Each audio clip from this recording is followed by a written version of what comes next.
ពេលវេលាពីមួយខែទៅមួយខែគឺដើរលឿនមែនតើសំខាន់ណាស់សតតែមួយអាទិត្យទៀតយើងដាច់ខែ2ទៀតទេណាបងហើយចុះបងដែលចង់បើកជាអាជីវកម្មខ្នាតតូចបានសម្រេចចិត្តហើយនៅថាចង់បើកលក់អីនៅក្នុងខែថ្មីហ្នឹងបើបងអត់ទាន់ដឹងទេតើខាងខ្ញុំមិនណែនាំកញ្ចប់អាជីវកម្មជូនបងទាំងអស់គ្នាព្រោះដែលខ្ញុំបង្ហាញជូនបងនេះហ่าបងស្រីនៅខាងសៀមរាបគាត់កំងបងអើយម៉ួយថ្មីជ្រើងហ្មងតែសំខាន់គឺខាងគាត់ហ្នឹងមានលក់កាហ្វេស្រាប់គាត់គ្រាន់តែចង់បន្ថែមម៉ឺនុយថ្មីទៅមួយទៀតឲ្យមានភីសាអញ្ចឹងហើយសម្រាប់នំគាត់យកតែ2ខ្នាតទេសាយ M ជាមួយនឹងសាយ S គ្រឿងផ្សំផ្សេងគឺយើងរៀបចំជូនគាត់តាមហ្នឹងឥឡូវមកមើលមួយខ្ញុំទាំងអស់គ្នា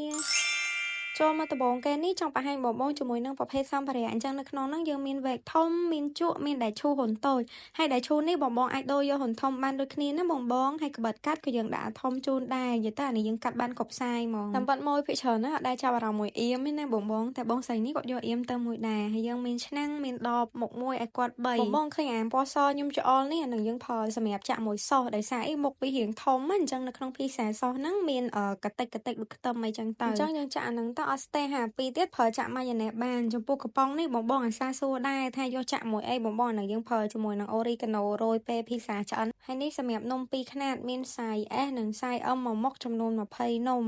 ចាំបើបងអត់ចង់លក់សាយធំបងប្រើតែ2ខ្នាតនេះក៏បានដែរ S ហើយនិង M បងតាមពិតរាល់ឈុតទាំងអស់មិនចាំតែខាងខ្ញុំកំណត់បងត្រូវតែយកតាមខ្ញុំរៀបទេបងអាចរើសតែអីវ៉ាន់ណាដែលបងត្រូវការចង់ដូរចង់ថែមសាយនំណាគឺថែមតាមនឹងបានទាំងអស់ថតប៉ុណ្ណឹងមិនអស់ទេណាបងណែនៅគ្រឿងកក់មកតង់ទៀតកក់ឈុតនេះគឺមានច្រើនគ្រប់មុខមកបងជឿអត់ថាបើសិនជាយកទៅលក់អស់នំប៉ុណ្ណឹងគ្រឿងនេះគឺនៅសល់អាចប្រើថែមបានមកតង់ទៀតដោយសារអីគឺមានទាំងអស់មានតាំងពីប្រហិត pepperoni សាច់ហាមសាច់ bacon អីហ្នឹងមានគ្រប់មុខទាំងអស់ហ្មងហើយបងពេលដែលទិញទៅបងកុំភ័យរឿងអត់ចេះធ្វើ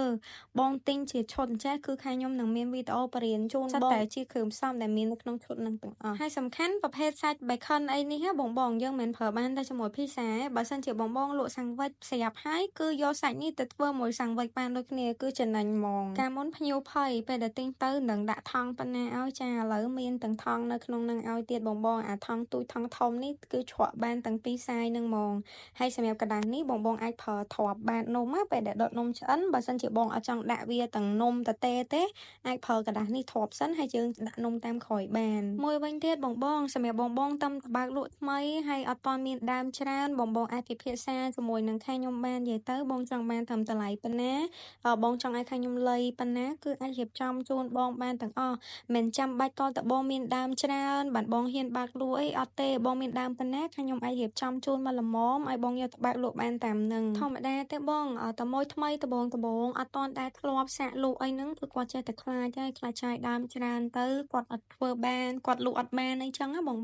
ចឹងបងកុំខ្លាចចាយដើមតែមកល្មមដែលបងគិតថាបងអាចចំណាយបានបងសាកលក់មើលថាប៉ុណ្ណឹងអាចដំណើរការទៅមុខអត់អាហ្នឹងបងចាំបន្ថែមតាមក្រោយទៀតក៏បានដែរមកខ្ញុំខ្លះភាគច្រើនចឹងតែបងទិញដបងតែបន្តិចទេតែពេលគាត់លក់យូរទៅគាត់លក់ដាច់ទៅនឹងមិនគាត់ទិញគ្រឿងទិញនំទៅច្រើនដូចវីដេអូដែលខ្ញុំតែងតែថតជូនបងមើលចឹង